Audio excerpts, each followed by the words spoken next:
Structures and and Mechanisms by Tivan and Chang-Min. Identify and explain different solid shell frame structures. A shell structure is a structure which is usually light and is in rounded shape. It is held up by other arcs and lines which adds to the structure's stability and rigidity. An example is Norman Foster's jerkin, which is an egg-looking structure.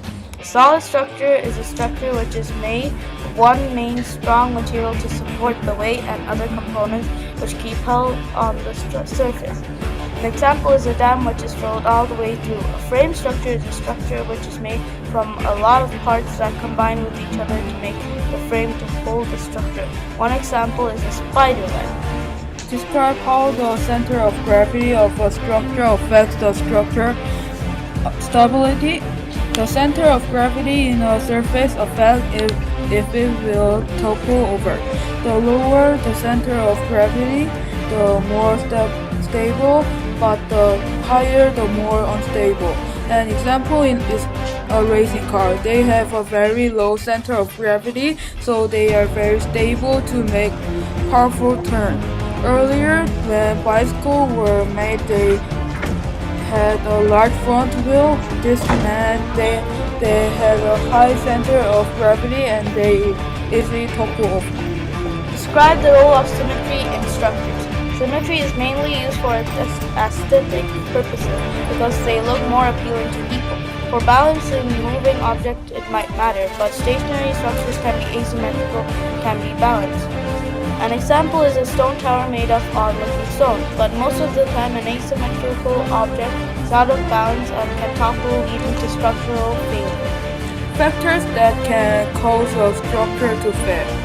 One factor a structure can fail is the design. If you make a structure and do not test the design, then we will be in a lot of trouble. Or the design is good but the material used are not able to withstand the material in design, or if the material are flawed in some way, or the plan used to make the design is not clear how much or how to do it, and also if the workers are not skilled. How do external forces, wind gravity, and earthquakes act on a structure? Gravity is a downward pushing force, so when gravity is applied, a downward force is being applied to the structure, so if the supporting materials are not strong enough, the structure could collapse.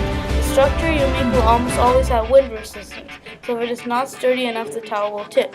For earthquakes, if the building cannot withstand the shaking, then it won't work well. How do internal force, tension, compression, shear, and torsion act on a structure? Tension is when a structure is getting stretched a lot. An example could be when you walk on a suspension bridge or when you stretch an elastic band. The tension is inside the band and inside the cables. Compression is when you squeeze a structure together. An example could be the spring in a mattress. Shear is when a structure has two opposite forces acting at the same time. An example like shear cutting paper because there is up and down force which cuts the paper.